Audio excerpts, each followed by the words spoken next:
बिस्मिल्लाहिर्रहमानिर्रहीम। अस्सलाम वालेकुम। मैं हूँ गुलाम रसूल भट्टी और आप देख रहे हैं मेरा यूट्यूब चैनल। नाज़िर कादी फ़ैज़ी साहब आज बहुत बड़ा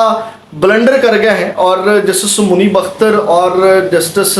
मंसूर अली शाह ने जो जिस तरह वो खेल रहे हैं उस उनके अच्छे खेल की वजह से, उनके कमाल की वजह से कादी फ़ैज़ी साहब बहुत बड़ा ब्लंडर कर गए हैं और कादी फ़ैज़ी साहब बुरी तरह फंस गए हैं। ये जो 63A का मामला है जो इस वक्त खेला जा रहा है कि जनाब कादी फ़ैज़ी साहब नंबर पूरा करने की कोशिश कर रहे हैं क्योंकि कुछ तहरीक इंसाफ के रहनुमाओं को अगवा करने की इतलात हैं कि जनाब उनको अगवा करके रखा हुआ है, कुछ को ख़रीदा जा चुका है। तो ये नंबर गेम पूरा करने की कोशिश में है कि जनाब जल्दी जल्दी नंबर गेम पूरा हो। उधर से बिलावल भुट्टो ज़रदारी अपना बयानिया बना रहे हैं आईनी अदालत के हवाले से। तो ये पैरेलल चीज़ें चल रही हैं। एक जानिब कादी फ़ैज़ी साहब जो है वो 5 रुकनी उनका जो बेंच है वो समाअत कर रहा था, तो दूसरी जानिब अढ़ाई घंटे जो बिलावल भुट्टो ज़रदारी टीवी के ऊपर रहे और उनको वो सवा दो घंटे ऑलमोस्ट जो है वो कवरेज मिली, प्रेस कॉन्फ्रेंस वो कर रहे थे और बलूचिस्तान बार कौंसिल के वकला से वो जब गुफ्तगू कर रहे थे, तकरीब से खिताब कर रहे थे, फिर सवाल जवाब का सिलसिला। तो ये बड़ी एक गेम की जा रही है और 2 हफ्ते नाज़िर ये जो 2 हफ्ते हैं ये बहुत अहम हैं और इन 2 हफ्तों में अंदर जो गेम है कह लें कि फाइनल मरहले में दाखिल हो चुकी है और ये ही डिसाइड करेगा पाकिस्तान का मुस्तकबिल, पाकिस्तान की सियासत का मुस्तकबिल जो है वो तय होने जा रहा है। अब नाज़िर कादी फ़ैज़ी साहब ने ब्लंडर क्या किया है और अब जजेस क्या करने जा रहे हैं, किस तरह फंसा दिया गया है जस्टिस चीफ जस्टिस कादी फ़ैज़ी साहब को और जजेस अब क्या करने जा रहे हैं, यानी कि बहुत बड़ा जो सरप्राइज़ देने जा रहे हैं, इस्तीफ़ों से भी बड़ा सरप्राइज़ देने जा रहे हैं, वो आपके सामने रखते हैं। और दूसरी बड़ी खबर जनाब मेरी इमरान खान ने जो कॉल दी है, बूटों वाले जो हैं वो इमरान खान के फिर कदमों में जा बैठे हैं, ये भी बड़ी दिलचस्प कहानी है, ये भी आपके सामने रखनी है। और गेम किस तरह फाइनल मरहले में नाज़िर हम सबसे पहले कादी फ़ैज़ी साहब ने जो ब्लंडर किया, आपको पता है कि कल जस्टिस मुनीब अख्तर ने बेंच से बैठने से मुआज़रत की थी, इनकार नहीं किया था, बेंच का हिस्सा बनने से इनकार नहीं किया था। उन्होंने कहा था कि जब तक ये फुल कोर्ट इसका फैसला नहीं कर देता, ये जो सदारती ऑर्डिनेंस आया है गैर आइनी तरीका और जिस तरह वो कमेटी बनाई गई उसका जब तक इंसाफ नहीं हो जाता तब तक मैं बेंच का हिस्सा नहीं बनूंगा। और आज नाज़िर काम जस्टिस चीफ जस्टिस कादी फ़ैज़ी साहब ने ब्लंडर ये किया है कि गैर आइनी काम ये किया है, गैर कानूनी काम ये किया है कादी साहब ने कि जनाब बगैर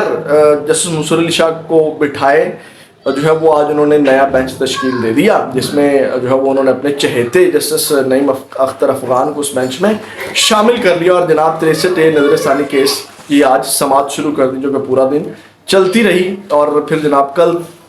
इसकी दोबारा समाअत होगी। लेकिन अब इसके अंदर क्योंकि ये जो जल्दबाजी है कादी साहब को और गैर आइनी गैर कानूनी काम करने जा रहे हैं जिसमें वो कहते हैं जनाब कि हम जजेस जो है फैसला करने की तनख्वाह लेते हैं, तो उस वक्त आपको नहीं याद था काजी साहब जब आप चैपर वर्क कर रहे थे, जब आप जो है वो ख़त पे ख़त लिख रहे थे, जब आप केसेस नहीं सुन रहे थे, जब आपने इनकार कर दिया था बेंचेस का हिस्सा बनने से, तो आपको वो लम्हे भूल गए हैं। अब नाज़िर हम जजेस क्या करने जा रहे हैं, कादी साहब किस तरह नंगे हो गए और अकेले रह गए ना, बाकी जजेस 8 जजेस एक साइड पे अकलियत में इस वक्त कादी फ़ैज़ी साहब कोई हैसियत नहीं है, लेकिन इसके बावजूद वो आइन तोड़ने, आइन को पामाल करने के ऊपर जो है वो डट चुके हैं। नाज़िर हम सीधी बात इस वक्त फाइनल गेम फाइनल मरहले के अंदर है इन 2 हफ्तों के अंदर। अब नाज़िर हम होने क्या जा रहा है, सबसे पहले तो ये सुने अब क्या हुआ है। अब नाज़िर हम खत नहीं आएंगे, इस्तीफे नहीं आएंगे, अब सरप्राइज दिया जाएगा कादी फ़ैज़ी साहब को, क्योंकि इस तरह की एक मिसाल जो है वो पहले भी है। अब होगा क्या नाज़िर हम जजेस क्या करने जा रहे हैं, जजेस जो हैं वो कादी फ़ैज़ी साहब के खिलाफ अदम एतमाद जो है वो करने जा रहे हैं। खबर ये है नाज़िर काम कि अदम एतमाद किस तरह होगा कि अब मंसूर अली शाह जो है फुल कोर्ट इजलास बुलाएंगे जिसमें जो है वो कादी फ़ैज़ी साहब के ऊपर अदम एतमाद का इजहार किया जाएगा। कैसे बुला सकते हैं या नहीं बुला सकते ये बड़ा सवाल है, तो मैं आपके सामने एक मिसाल रखना चाहता हूँ क्योंकि सुप्रीम कोर्ट का ये असूल है कि अगर जजेस की आधी से ज़्यादा तादाद एक तरफ हो और चीफ जस्टिस अकलियत की तरफ हो तो सुप्रीम कोर्ट अकलियती तरफ नहीं बल्कि अक्सरियत तरफ कहलाएगी और अक्सरियत तरफ सुप्रीम कोर्ट के तमाम तर इख्तियारात अज्यूम कर सकती है। और माजी में ऐसा हो चुका है, जैसे सजाद अली शाह चीफ जस्टिस थे लेकिन 2 धड़े बन गए, सुप्रीम कोर्ट में अक्सरियत दूसरी तरफ हो गई, लिहाजा वो सुप्रीम कोर्ट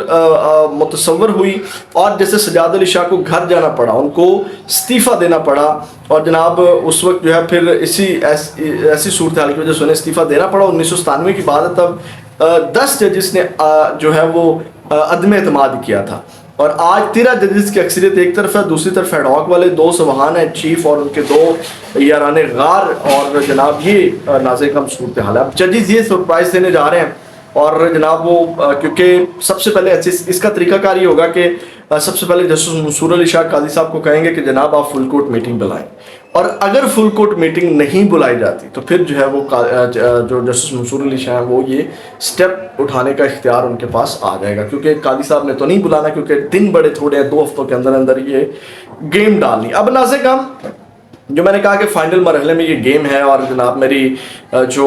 اب یہ 2 ہفتے پاکستان کے مستقبل خصوصاً سیاسی مستقبل کا تعین کریں گے، ہار جیت کا فیصلہ انہی دنوں میں ہونے والا ہے، کیونکہ اپوزیشن یعنی کہ پاکستان تحریک انصاف والے اگر صحیح اقدامات نہ لے سکی تو ترمیم اگر ہو جاتی ہے تو پیچھے پھر بہت دھکیل دیا جائے گا جناب پاکستان تحریک انصاف والوں کو، اور اس کی وجہ سے اجتماعی انفرادی طور پہ پاکستانی شہریوں کو اور عمران خان کو جو ہے وہ نقصان ہوگا، کیونکہ عمران خان کا اس سب کے اندر ملٹری ٹرائل اور وہ ساری چیزیں جو عمران خان سب کو کچلنے والا معاملہ ہے وہ چیزیں اس سب کے اندر آتی ہیں، کیونکہ اب یہ جو بینچ بنا ہے یہ غیر آئینی غیر قانونی ہے، کیونکہ کمیٹی جب تک مکمل نہ ہو بینچ نہیں بن سکتا، تو ایک جانب تو یہ چیزیں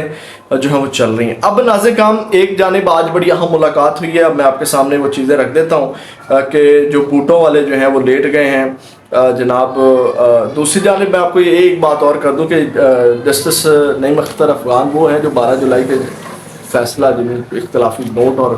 8 ججز کے فیصلے کو غیر آئینی قرار دے دیا تھا، یہ وہ جسٹس نعیم اختر افغان ہے قاضی صاحب نے جن کو بینچ میں شامل کیا ہے۔ خیر ویڈیو لمبی ہو جائے گی، اب ناظرین کام میں آپ کے سامنے رکھنا چاہتا ہوں کہ آج ہم ملاقات ہوئی ہے جناب علی امین گنڈا پور اور عمران خان کی۔ اب خبریں یہ گردش کر رہی ہیں جناب کہ عمران خان کے اس وقت دوبارہ پاؤں میں پڑ چکے ہیں کہ جناب 4 اکتوبر کا ڈی چوک والا احتجاج جو ہے وہ ملتوی کر دیں، تو جناب وہ اگر اس وقت عمران خان کے اوپر آئی، اگر عمران خان ایسا کر دیتے ہیں ملتوی کر دیتے ہیں تو اس کا نقصان عمران خان کو خود بھی ہوگا، کیونکہ اگر یہ آئینی ترمیم اور یہ جو بھی غیر آئینی غیر قانونی کام ڈالنے جا رہے ہیں اگر اس کے خلاف تحریک انصاف کھڑی نہیں ہوتی تو اس کا خمیازہ پھر تحریک انصاف والوں کو بھگتنا پڑے گا۔ اور اسی سلسلے میں آج عمران خان نے پنڈی ڈویژن اور گردنوا کے ٹکٹ ہولڈرز بالخصوص ایم پی ایس کی راولپنڈی احتجاج میں عدم شرکت پر جو ہے وہ رپورٹ بھی طلب کر لی ہے، کیونکہ عمران خان نے کہا کہ جناب اس وقت جو بندہ نہیں اس جنگ میں شریک ہوگا یا جو چھوڑ کر جا رہے ہیں، جو حلف دینے کے باوجود جا رہے ہیں جناب، پھر جو ہے وہ ان کے کسی رشتہ دار کو بھی خاندان میں بھی کسی کو پاکستان تحریک انصاف کا ٹکٹ جو ہے وہ نہیں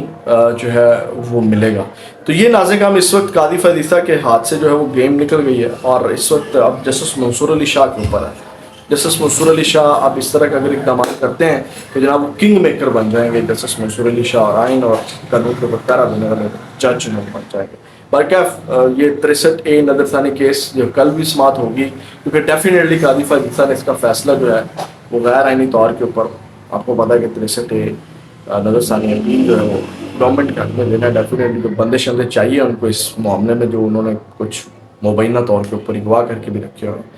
تو وہ ایک راستہ جو بنانے کی کوشش کر رہی ہے۔ میری اجازت ہے، اپنا بہت زیادہ خیال رکھیں۔ پاکستان